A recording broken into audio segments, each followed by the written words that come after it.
नमस्ते विद्यार्थियों, आपका हमारे चैनल पर हार्दिक हार्दिक स्वागत है। हम आशा करते हैं कि आपको यह वीडियो बहुत पसंद आएगा, तो इसी बात पर लाइक कीजिए, सब्सक्राइब कीजिए और पढ़ाई स्टार्ट कीजिए। एक तो लाइक और शेयर ठोक दीजिए, महाकाल का दबा के लाइक और शेयर ठोक दीजिए, 5000 लौटे दिख जाना चाहिए। सो स्टूडेंट, आज चैप्टर नंबर 1 और class 7 NCERT political science. Class 6 की हम पूरी एनसीईआरटी कवर कर चुके हैं। अगर आपने वो वीडियोस अभी तक नहीं देखे हैं तो आई बटन पर जाइए, वहाँ पे क्लिक कीजिए, आपको उसकी पूरी प्लेलिस्ट मिल जाएगी। ठीक है, जाके आप मुश्किल से एक वीडियो आपको 5 से 6 मिनट का 5 से 6 मिनट का मिलेगा।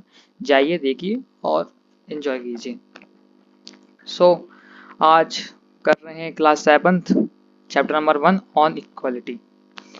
सो आज का लेक्चर शुरू करते हैं कुछ पंक्तियों के साथ, जो महान कवि सैलमून भाई कह गए हैं कि स्वागत नहीं करोगे हमारा। चलिए करते हैं स्वागत। आज अपन स्वागत कर रहे हैं क्लास 7 क्लास की एनसीईआरटीज़ का।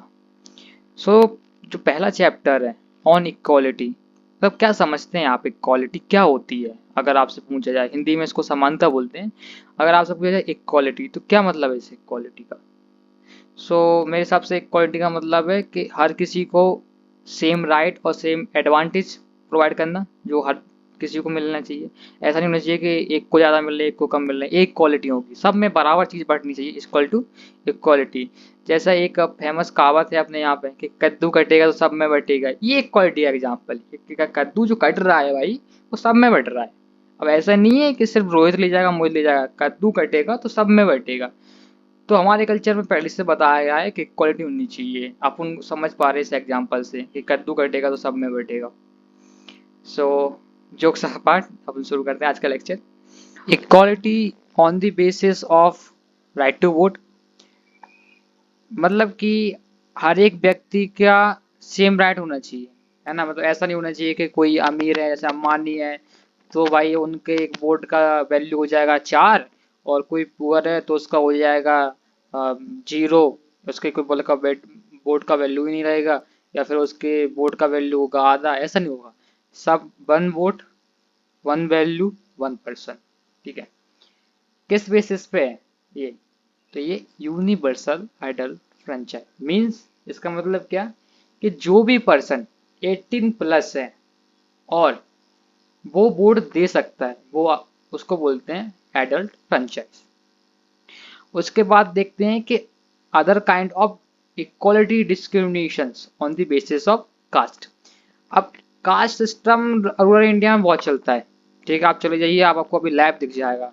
ठीक है, एक राइटर है ओम प्रकाश वाल्मीकि, इन्होंने एक बुक लिखी है जूटन, इनकी लाइफ के बारे में बहुत अच्छे से एक्सप्लेन किया। आप एनसीईआरटी बुक पढ़ेंगे तो आपको इसमें पढ़ने में मिल जाएगा, कोई स्टोरी दे रखी है इन्होंने। ठीक है, एक चीज़ बहुत अच्छे से एक्सप्लेन की है, आप देखना क्या स्ट्रगल है। मतलब आप इनकी पढ़ सकते हो, आप बी.आर. अम्बेडकर की पढ़ सकते हो, बहुत मोटिवेशन मिलेगा। जब भी आप नेगेटिव फील करोगे ना, तो आप वो स्टोरी याद करोगे तो आपको बहुत मोटिवेशन मिलता है उन चीज़ों से। ठीक है, जब मतलब वो ऐसा कर सकते हो तो हम क्यों नहीं कर सकते? हमें तो बस पढ़ना ही है ना भाई, हम पढ़ सकते हैं, बिल्कुल क्यों नहीं पढ़ सकते। अब बात करते हैं भाई डिग्निटी। डिग्निटी क्या होता है? तो जब भी हम किसी भी पर्सन को अनइक्वल ट्रीट करते हैं, ठीक है, तो उसकी जो डिग्निटी होती है वो वायलेट होती है, वो हर्ट हो जाती है डिग्निटी। ठीक है, इंडियन कॉन्स्टिट्यूशन में सबको बराबर का अधिकार है, बराबर का दिया गया है, और उसमें गारंटी दी गई है इक्वालिटी की। ठीक है, guarantee equality, that is guarantee in Indian constitution. अपन को कॉन्स्टिट्यूशन में गारंटी मिलती है इक्वालिटी की, ये सबको बराबर का अधिकार मिलेगा। अब गवर्नमेंट इसको इम्प्लीमेंट कैसे करेगी गारंटी को कि सबको बराबर? पहला, कानून के थ्रू लॉ बना दिए भाई, क्या कहा तुमने ऐसा नहीं किया तो सजा मिलेगी, पहला तो लॉ के थ्रू। ठीक है, दूसरा गवर्नमेंट प्रोग्राम, ठीक है, स्कीम्स, क्योंकि आपने कानून तो बना दिया, अब लोगों की, जो लोग नहीं मानते उनकी मेंटलिटी तो चेंज करनी होगी कि सबको इक्वल राइट मिलेगा। अब वो जमाना नहीं रहा मोनार्की कि अपर कास्ट लोअर कास्ट सब इक्वल हैं, तो उनकी जो मेंटलिटी है उसको भी चेंज करना होगा। इसके लिए जो गवर्नमेंट ने एक स्कीम चलाई थी, अब अगर आप उनको कोई भी चीज़ सुधारनी है तो अपन कहाँ से स्टार्ट करेंगे? बेसिक से करेंगे ना। तो गवर्नमेंट ने स्कीम चलाई थी, इसका नाम था मिड डे मील स्कीम। जिसमें क्या होता था कि गवर्नमेंट स्कूलों में फ्री में खाना प्रोवाइड करने लगे वो लोग, गवर्नमेंट फ्री में खाना प्रोवाइड करती थी। इससे क्या होता था, इस स्कीम के पीछे के ऑब्जेक्टिव क्या थे? तो इस स्कीम के पीछे के ऑब्जेक्टिव थे कि जो बच्चे अभी दूर भाग रहे हैं स्कूल से, अब वो खाने के लालच में स्कूल जाएंगे कि भाई चलो चलो खाना मिल रहा है, चिंटू बबलू चलो चलो अपन भी जाएंगे खाना खाएंगे, बहुत अच्छा अच्छा खाना मिल रहा है मैंने सुना था। वो जाएंगे, खाना खाएंगे, सब लोग आएंगे, फ्रेंडशिप होगी, ठीक है, अपर कास्ट लोअर कास्ट सब लोग मिलके खाना खाएंगे।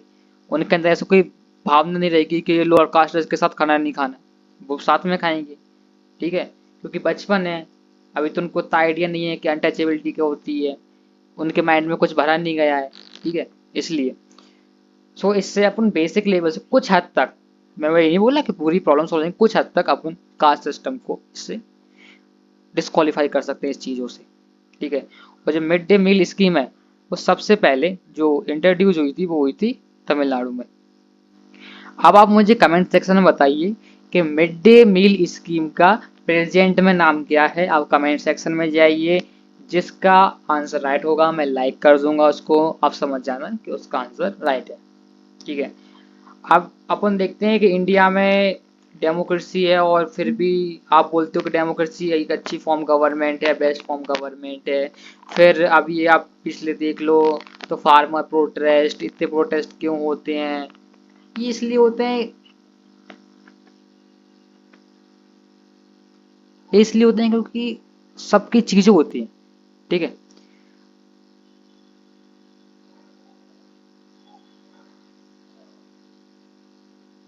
आप बोलते हो कि इंडिया डेमोक्रेसी फॉर्म गवर्नमेंट है, इंडिया में प्रोटेस्ट हो रहे हैं, ये हो रहा है और इतनी चीज़ें हो रही हैं और किसी कंट्री में नहीं होती हैं ऐसी, यहाँ पे कास्ट सिस्टम है, अनटचेबिलिटी है, लोअर में अपर में और किसी कंट्री में नहीं है। नहीं भाई, प्रॉब्लम हर कंट्री में है, आप जाइए तो आपको देखने के मिलेंगी। आप जाते नहीं हैं, आप यहीं से बैठ के बोलते रहते हैं, वो अलग बात है। वो कहावत है ना कि दूर के ढोल बड़े सुहाने, आपको दूर के जब ढोल बजते हैं तो आपको अच्छे लगते हैं सुन सुन के। अभी आपको कोई बात कर दी यूनाइटेड स्टेट ऑफ, तो आपको लगेगा बहुत अच्छी कंट्री है और ऐसा है वैसा फलाना ढिकाना, आप हजार रीजन बता दोगे। लेकिन आप जब रहोगे ना उस कंट्री में, तो जब आपको उसके नेगेटिव पॉइंट पता चलेंगे। ये जिंदगी का, ये लाइफ का बहुत बड़ा रूल है। आप किसी से भी मिलोगे ना, किसी भी पर्सन से, याद रखना किसी भी लोगों से मिलना आप पहले, तो आपको पहले उसकी पॉजिटिव चीजें पता चलेंगी, नहीं वो ऐसा है वो ऐसा है। जब आप दो तीन बार और मिलोगे फिर आपको नेगेटिव चीजें दिखना शुरू हो जाती हैं, ठीक है। इसलिए बोलते हैं कि डिसीजन सोच समझ के टाइम के साथ लेना चाहिए, हड़बड़ी में नहीं लेना चाहिए, पहली मीटिंग में नहीं लेना चाहिए, ठीक है।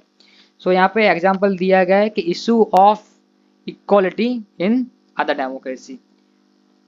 तो यहाँ पे एग्जाम्पल दिया यूनाइटेड स्टेट ऑफ अमेरिका में। तो क्या हुआ कि एक अफ्रीकन अमेरिकन वुमेन थी, रोजा पार्क, वो थक गई थी, थकी हुई थी और वो बस में बैठती है, कंपनी से लौट रही थी, अपने घर को जा रही थी। सो एक बाइटमैन आता है सीट के लिए, तो वो मना कर देती कि नहीं भाई साहब मैं आपको सीट नहीं दूंगी। ये 1 दिसंबर 1955 को मना कर देती है। इसका रिजल्ट क्या होता है कि सिविल राइट जो मूवमेंट है वो स्टार्ट हो जाते हैं अमेरिका में, ठीक है। अब उसके बाद गवर्नमेंट 1964 में जो डिस्क्रिमिनेशन था रेस, रिलीजन और नेशनल ओरिजिन पे, उसको कर देती प्रोहिबिटेड, ठीक है। उसके बाद आप देखोगे तो आपने जब आर्टिकल्स पढ़े होंगे, कॉन्स्टिट्यूशन आर्टिकल्स पढ़े होंगे, नहीं पढ़े होंगे तो आप पढ़ लेना।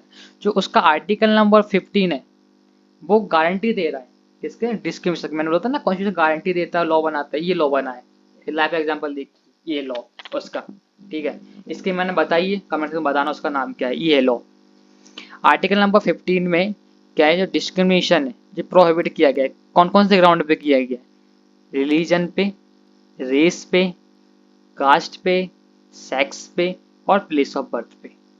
अब इन चीज़ों पे कोई भी आपके साथ डिस्क्रिमिनेशन नहीं कर सकता। अब ऐसा नहीं है कि आप जा रहे हो लाइक क्लब में, ठीक है, और वहाँ की थीम है कि कपल लोग एंट्री लेंगे, सिंगल नहीं लोगे, ठीक है। सो क्लब तो प्राइवेट है और आप गए कि भैया मुझे एंट्री चाहिए, उन्होंने कहा नहीं भाई कपल के साथ आना। तो बोलते हैं मेरे साथ तो डिस्क्रिमिनेशन हो रहा है, मैं कोर्ट में जाऊंगा अभी, ठीक है। तो ये बात नहीं चलेंगी भाई, ये कौन सा डिस्क्रिमिनेशन है? कोई डिस्क्रिमिनेशन नहीं है। हर एक चीज़ के, हर एक जो प्राइवेट इंस्टीट्यूशन होते हैं उसके रूल एंड रेगुलेशन होते हैं, वो आपको मानने पड़ेंगे। हर जगह आपकी दादागिरी नहीं आती, इसलिए बोलते हैं अधूरा ज्ञान होता है वो जहर के समान होता है। तो पूरा ज्ञान लें फिर जाएं, वरना बेइज्जती और होगी आपकी। सो आज का लेक्चर यहीं तक था। सो देखने के लिए thank you so much, thanks for watching. Like कीजिए, कमेंट कीजिए, सब्सक्राइब कीजिए। जो आपको बेस्ट पार्ट लगा कमेंट कीजिए, जो बुरा लगा वो भी कमेंट कीजिए। अच्छा लगा तो लाइक, नहीं अच्छा लगा तो dislike. Thank you, bye bye.